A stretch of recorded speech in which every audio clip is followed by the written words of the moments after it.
On episode 5, we spoke on the phone to a woman named Melinda, who was rollerblading the Canal Trail the night Angela Brasso went missing.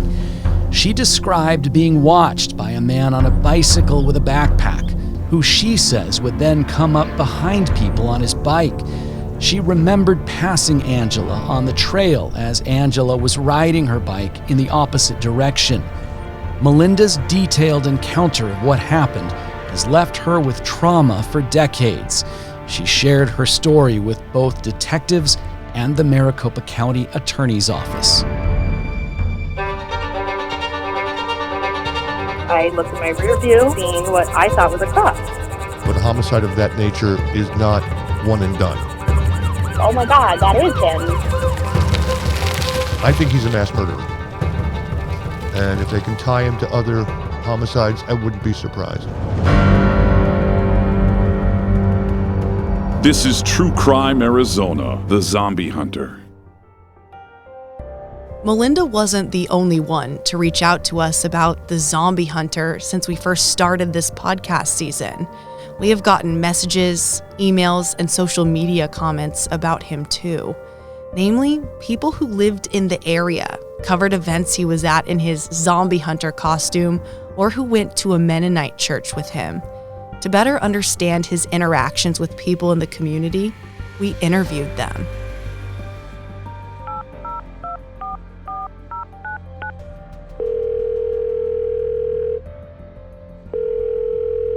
Hello? Hi, is this... Yes, Hey, it's Brianna Whitney. How are you? I'm good, Brianna. How are you? Good. Hey, give me just a second. I just want to grab somebody to make... After Bryan Patrick Miller got out of juvenile detention, he became religious and continued that for much of his life. Specifically, he attended Mennonite churches in the Valley and was part of the Mennonite community. This woman, who asked we don't share her name, went to church with Miller in the early 2000s after he moved back to Arizona from Washington. He was really quiet, and he seemed like a nice guy. Nothing that, would make you, really remember him, if that sounds odd. Pretty much when his news story came on it was about 7 years ago, I believe, because I had just met my fiance. I saw his face pop up on the news, and I honestly didn't really know who it was at first. And then our phones blew up, and everyone was like, "Oh my God, did you see the news?" Because that's the guy that went to our church for a while, and I was like, "Oh my God, that is him. That's crazy." So he kind of he blended really well. He was a nice guy. He was really quiet. Nothing that he did would really stick in your memory. What were the years that you remember him being there with you, and did you participate in youth groups with him, or what was your interactions with him at church? So I was part of the youth group. There was a bunch of us. We were all probably ages from 11 to I'd probably say 16 on the older end. We would do things all the time, and then one day we were at church, and there was a new guy that was sitting in the back with his daughter. His daughter's name is... She was real young at the time. We had heard that, he had just moved here. He was originally from Arizona. He moved out of state for a while and then came back and was living in Sunny Slope, and that he knew one of the ladies in church, and then he was trying to get his life back on track. So that's why he was at church. And that was probably around 2002, 2003. I did teach a little bit of Sunday school, and his daughter was in my class, and she was really, really sweet. Also very quiet. She was just a quiet girl. He cared for her a lot. You could tell by the way he talked to her and his mannerisms around her that he cared about his daughter a lot. That was something echoed by many of Miller's friends, his love for his daughter. But she remembered a specific instance after church that made her just feel odd. He wouldn't hang out with our youth group. One day we went to one of the ladies' houses after church, and we were hanging out, and he was over there, just hanging out in the living room, talking to a few people in the youth group. And for some reason, I think there was food going on in the kitchen, and everyone decided to get up and go to the kitchen to get food. And for some reason, I stayed behind. I can't remember why. Maybe I just wasn't hungry or whatever. And then that was a moment that I was in a room alone with him, and I felt odd being in there. One, because I didn't really know him, and he was always real quiet. Like, as a youth group, we had always kind of thought that there was something off with him, but we didn't really know what it was. He didn't say anything to me. He just sat there across the room. Eventually, I got really uncomfortable, and I just, got up and I left. That was about it. What she did not realize was that years later, she had seen Bryan Patrick Miller multiple times. She just hadn't realized it because he was unrecognizable. I listened to 98 KPD, it's the rock station down here, and I know he was at a couple of their events with his zombie hunter car or whatever that creepy outfit was. And I had seen that before, and I never knew that was him, having known him. I didn't know that was him. I didn't know that he had a whole, I don't even know what you call that, a cosplay thing. We had no idea, until we saw the news story, and I was like, oh, I've seen him at events and stuff, taking pictures with cops and everything. He was just this weird zombie guy, but yeah, I never knew that was him.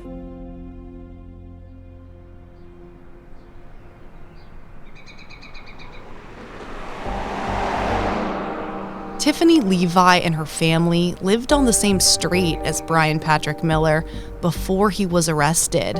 In fact, Tiffany's mom still lives there.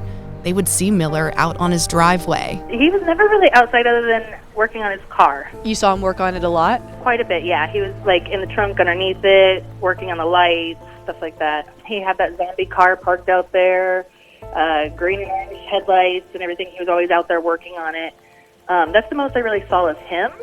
His daughter, he did have a daughter. The bus stop for the school that she went to was right in front of my grandma's house. So we saw her every morning and every afternoon walking to the bus stop, walking from the bus stop. She kind of always seemed down. She would just stare at the ground. The reason Tiffany reached out to us was because she recalled a memory that's haunted her. A memory with the zombie hunter car, and then what happened just months after. One night I was leaving my mom's house and I was driving to my boyfriend's house, and I was on the phone with him to let him know I was on the way, and I looked in my rear view and it was dark out, and I seen what I thought was a cop. And so I told him, I said, hey, listen, I need to get off the phone. I think there's a cop behind me. I'm about to get pulled over. And he said, okay. So I put the phone down, and I was driving, and I drive down 9th Street, turned on to Cheryl, and he turned to, and then I turned down 12th Street, and I kind of was trying to turn different ways to see if, okay, is this cop just messing with me, or are they going to pull me over? And then he must have known that I was watching him in my rear view and turning all these ways. He turned a different way, and I noticed it was that car. And so I called my boyfriend back, and I was so angry. I was like, people should not be using cars that look like cops. I thought that was a cop car. I thought I was about to get pulled over. Scared. I was scared because of any time a cop's behind you. You kind of get freaked out, they just make you nervous. But yeah, it turned out to be him. And then not long after that, I'd say it was maybe a month and a half. I mean, this was a long time ago.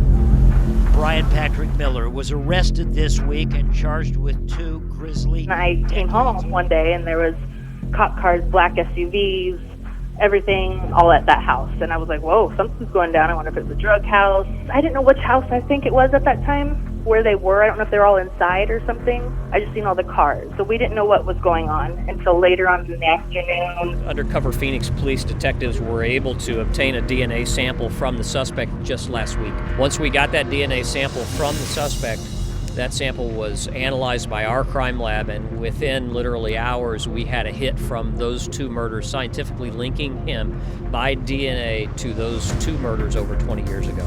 We found out that they had arrested that guy, and that's who it was. And then at that time, they searched his house because they never found that girl's bike. So they were going through his whole house to kind of look if he had it, to see if he kept it as a memento, because a lot of times they do keep something from them. So they were out there for Mom, about a week, I'd say, with tents up, just going through the whole house and the backyard and looking through stuff. And it was a crazy experience.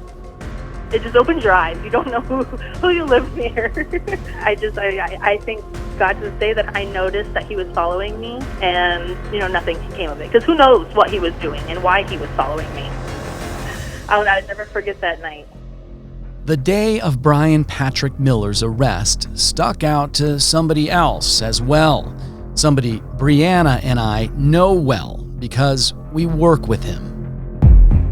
I was there in his front lawn the day before he was taken into custody. Shooting another crime. That's Jim Fry. He's been a photojournalist with 3TV and CBS 5 for decades. When there's breaking news in Arizona, you will find Jim Fry there with his camera. So it was no surprise when he said he not only covered Miller's arrest, but covered the community events Miller was at and even the canal murders themselves. Police are looking for whoever killed 22-year-old Angela Brasso. She was found decapitated. He remembers being at the scene the day when Angela Brasso's body was found. Gone for her evening bicycle ride Sunday night and never returned.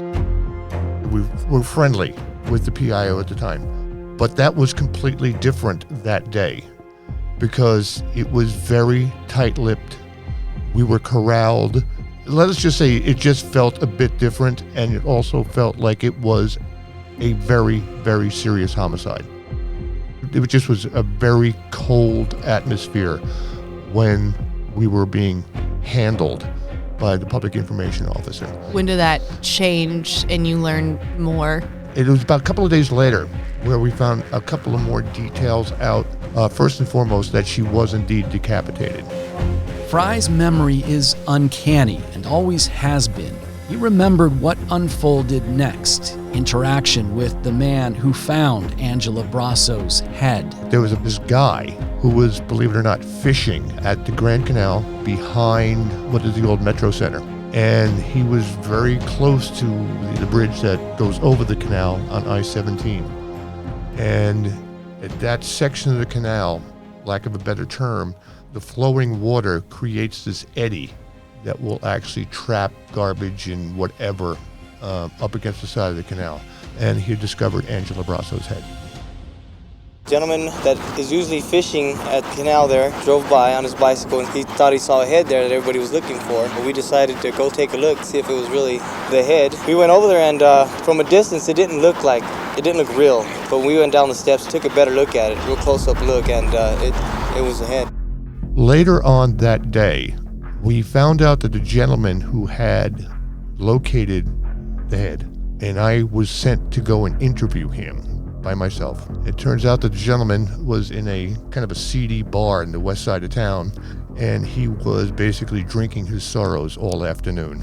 I mean, to find a head. Just fishing, just killing time on the banks of the canal, and all of a sudden he becomes part of one of the most heinous homicides in Phoenix history.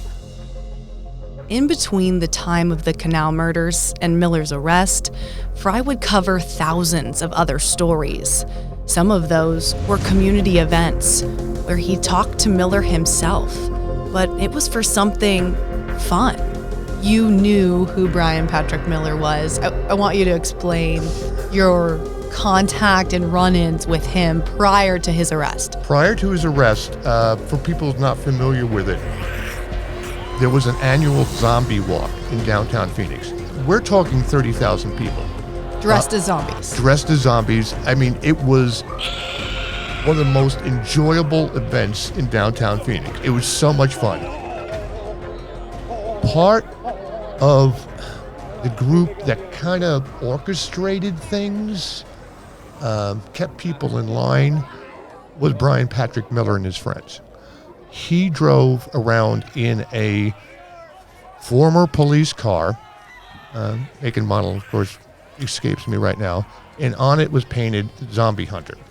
He would dress up like a character out of Ghostbusters, and basically he and his friends would lead this horde of people dressed up in zombies, and the car would be out front, and he would be driving it, or somebody else would be driving it, and he'd be outside, and they just basically walked in front of the crowd. So he was more or less leading the thousands of people. Right. Whether that was prescribed or not, but he just was out front.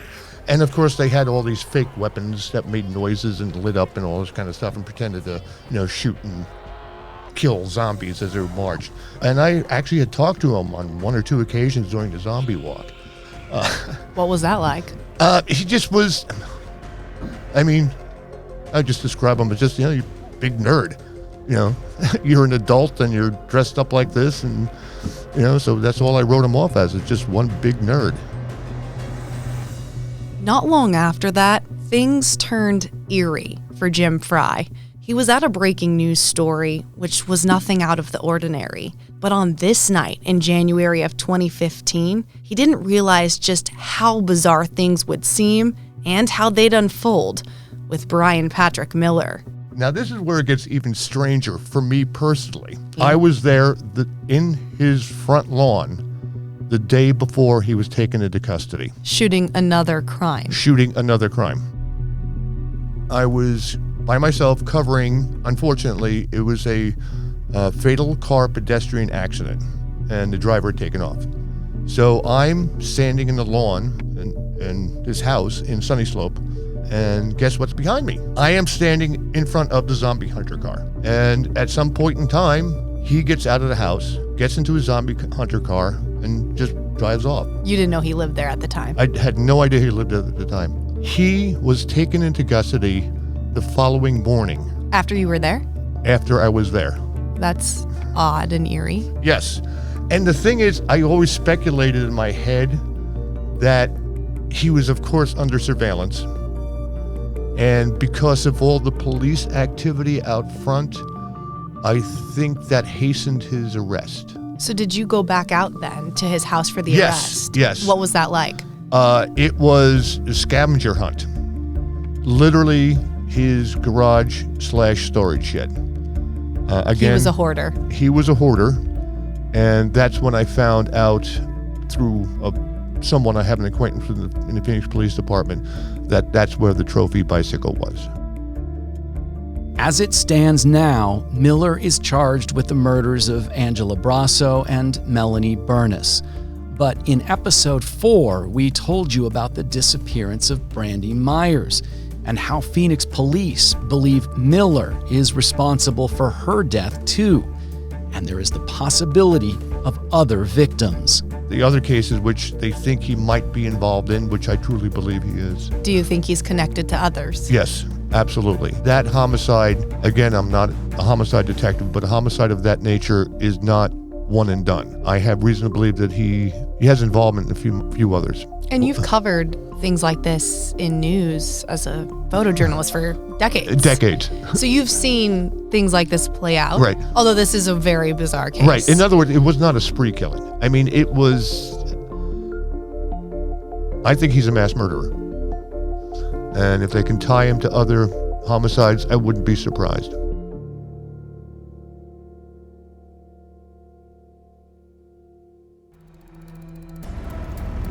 Next time on True Crime Arizona, The Zombie Hunter. I felt like there was never any question for my safety on this trail. This was one rough town. He was strong and he was taller and I didn't get away. He said, if you give me the knife, I won't hurt you. But that's not how it goes. I was laying there bleeding. I don't remember there being a lot of blood. I don't remember getting stabbed 20 times in the stomach. True Crime Arizona, The Zombie Hunter is hosted by me, Brianna Whitney. And me, Morgan Lowe. Sergio Hernandez is the producer. It's a production of Arizona's Family, CBS 5, 3TV, and azfamily.com in Phoenix, Arizona.